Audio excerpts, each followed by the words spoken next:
ada komitmen yang sudah dibangun. Saya, Kanit, asisten Deputi Kementerian PPA, KPAI, Safe House, istri saya, Lecumanan, Rahmat.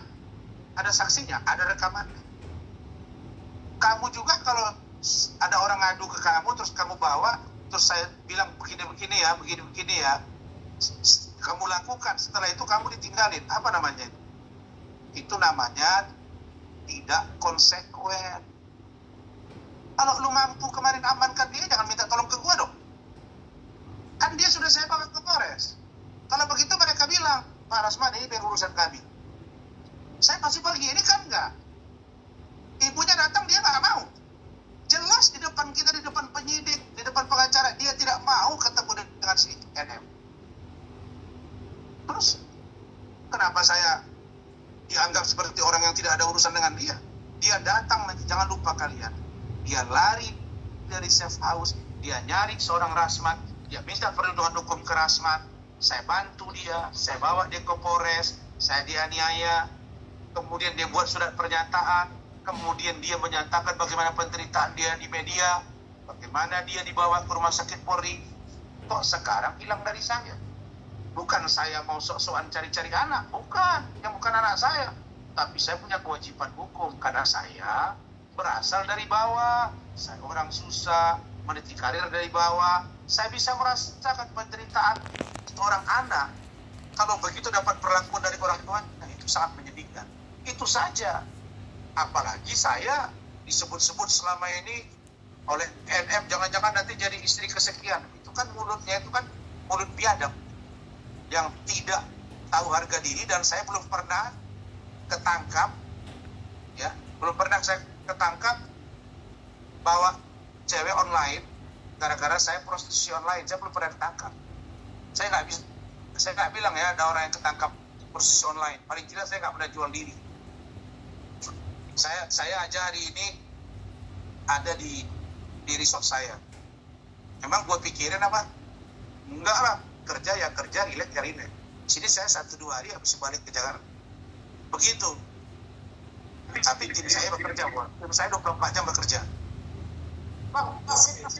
Tapi bisa dengan Loli hari Senin, dia kan dijemput kan hari Jumat. Hari Seninnya itu sebelum hari Jumat saya ketemu Loli, memastikan ruangan dia bagus, makanya saya katakan suite room mewah sekali. Dan dia udah bilang, oh aku sini aja. Dan om lihat Loli ya, iya nanti saya datang. Kita udah komunikasi, tahu-tahu semua pada diem, termasuk kepala ruangan Indra takut ngangkat telepon sekarang. Ada apa? Janganlah kita berpikir menyederhanakan sesuatu. Oh, ini anak di bawah umur, masih di bawah lindungan orang tuanya. Orang tua yang mana dulu? Kan sifatnya harus situasional. Kalau situasinya memang tidak mendukung, jangan dong kita berpatokan. Oh ini anak, saya malah curiga. Jangan-jangan Kemen PPA, KPAI, unit PPA, mereka apa? Kayak menyerah gitu. Udahlah, pusing amat, serahkan aja ke keluarga dia, suka hati dia. Dan ada wacana-wacana ke sana memang saya dengar-dengar. Tapi ini tidak menjadi jalan keluar. Saya udah bilang, daripada ke sana, buat kalian surat, saya yang mengasuh dia. Kalau tidak, kami ajukan ke pengadilan. Atau saya buat pembuatan hak asuh ke Kemensos dan lain-lain. Itu udah disiapkan suratnya. Itu saja. Tiba-tiba dia dibuat begini. Bang, artinya terakhir abang ketemu Loli saat bisa memberikan di suite room itu di hari Jumat, Bang? Iya, kenapa? Berarti abang bertemu Loli terakhir ini di hari Jumat saat memberikan suite room itu ke... Bukan hari Jumat, hari Senin. Hari Senin, mohon maaf Bang, iya Bang. Terakhir itu bertemu dengan Loli saat itu ya Bang? Iya, saya, istri saya Bu Ade, ada kepala ruangannya Bu Indra, dan dia masih bilang, Om saya keberatan, kenapa si Daru penyidik masuk ruangan ini, kamar saya perempuan. Sudah bilang, lo ini masuk sini lo, ada izin nggak? Tahu Om Rasman nggak?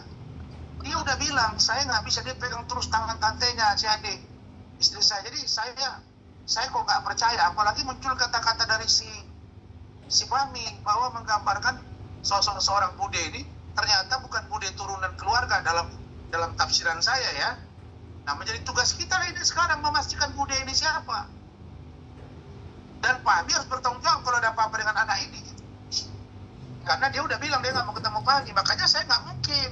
Dari keterangan dia, jangankan ketemu, nyebut nama mama aja nggak mau dia. Apalagi Fahmi. Jadi, ini nggak bisa. Nanti akan terungkap ini. Makanya saya bilang, Fahmi, hati-hati kau gitu. Jangan kau banyak-banyak ngomong, tahu-tahu nggak sesuai. Sekali udah, 2 kali, nanti kami ambil tindakan hukum. Lihat aja.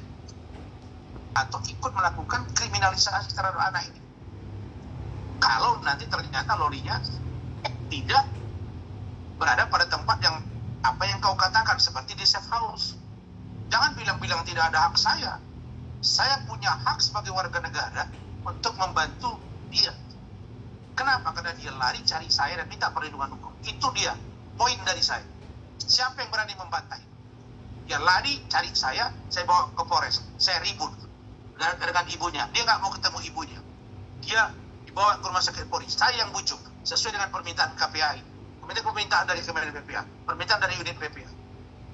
Masih bisa kalian bilang bahwa saya seolah-olah ini orang nggak jelas, tiba-tiba sibuk ngurus loli. Enggak dong. Dulu waktu saya pegang Fadil, dia masih di safe house, kita nggak pernah ribut tuh. Paling saya bilang keluar dong, tunjukkan foto, mana video dengan NM kalau pernah ada baikan. Itu doang. Tapi kalau sekarang nggak bisa, dia udah lari cari saya, maka ada kewajiban hukum dan moral bagi saya untuk mencari tahu dan membantu dia sampai dia dewasa umur 18 tahun. Nggak usah Cipahmi pelintir-pelintir lagi, harus 20 tahun. Jadi saya heran ya, kalau udah pengacara nggak ada harga diri, udahlah. Dia udah minta Hotman, Fahmi, kau udah harusnya malu. Di kita itu udah ngomong. Dan Hotman itu udah ngaku. Minta dari pengacaranya, kau nggak malu. Kalau saya, mundur teratur saya. Artinya kau dianggap tidak mampu. Begitu. Dan lo boleh dilihat. Saksi kunci dari dulu, saksi kunci. Ada saksi dari Malaysia. Apapun tak ada. Begitu Loli cerita semua buyar. Mana yang Malaysia? Masih mau lagi berdalih dengan kalimat-kalimat klise. Malu saya. Kalau saya Fahmi, saya mundur teratur dari pengacara NN. Oke, Bang. Abang kan mereka sudah komunikasi lagi dengan saya dan tim. Kita sudah, kalau untuk Komnas HAM sudah kita lengkapi, untuk Ombudsman hari Senin kita akan lengkapi. Kita semua sudah komunikasi dan ditindaklanjuti. Tinggal ke DPR RI, Kemen PPA, karena saya minta pertanggungjawaban di Kemen PPA, Lani dan Deputi, begitu juga dengan KPI. Dan begitu juga dengan unit PPA. Sedangkan kasus saya menunggu laporan saya terhadap Nikita Mirzani yang penganiayaan, menunggu visum, mungkin minggu depan udah tidak dipanggil. Harus NM itu tersangka. Kalau tidak, saya akan melawan sekeras-keras. Dan tim hukum saya sudah bergerak. Tidak ada. Bisa Zega ditahan atau enggak, itu salah satu copotret. Medina Zain dan juga ada keributan, nggak bisa. Dia ada bukti CCTV dan pengakuan dia. Jangan coba-coba. Nggak ada di sini yang namanya general A, general backing. Nggak ada backing di sini. Nggak ada backing. Ya, yang ada kebenaran. Oke? Bang, izin Bang. Saya curiga. Saya bukan berasumsi. Saya curiga. Kalau asumsi terlalu jauh itu. Saya merekayasa saya itu. Atau saya berpikir enggak. Saya curiga. Kecurigaan saya makin kuat ketika dengan terang dan tenang saya amati kata-kata Fahmi. Saya bilang sama istri, dengan baik-baik. Malam ini, tadi malam, dia bilang ini sudah kayak kakak angkat, saudara angkat, Bude, saya suruh menelepon. Berarti bukan Bude saudara ini, berarti benar keterangan Fitri. Yang kedua, iya saya diserahkan oleh NM, saya telepon. Berarti NM tidak ikut. Jadi pertanyaan saya tanya kalian, NM kenapa nggak jemput? Karena namanya NM tidak mau diterima oleh Loli. Makanya muncul kecurigaan saya, jangan-jangan anak ini dibius. Atau dikasih minuman penenang. Mungkin berapa menit, baru sampai di satu tempat, dia sadar udah di sini, baru dikasih lihat tempat, begini, diterang-terangkan dia. Dan percayalah kalian, kalau dia berada di tempat yang tidak nyaman, Begitu dia keluar, dia akan bereaksi dan tidak ampun lagi pada siapapun. Saya tidak mengatakan menuduh membius, tidak. Saya tidak mengatakan kasih minuman. Saya curiga. Kenapa? Karena kayaknya berbanding terbalik dengan apa yang saya lihat, saya dengar dari keterangan Loli di safe house, dan itu dibenarkan oleh pengasuh dia. Jadi saya curiga, ini safe house apa lagi nih? Katanya tempat paling eksklusif lagi. Saya bingung juga, eksklusif mau apa lagi? Itu aja. Dan sebelum dia jelas ke permukaan siapa Bude dan bagaimana keberadaan Loli, saya nggak akan berhenti untuk membela.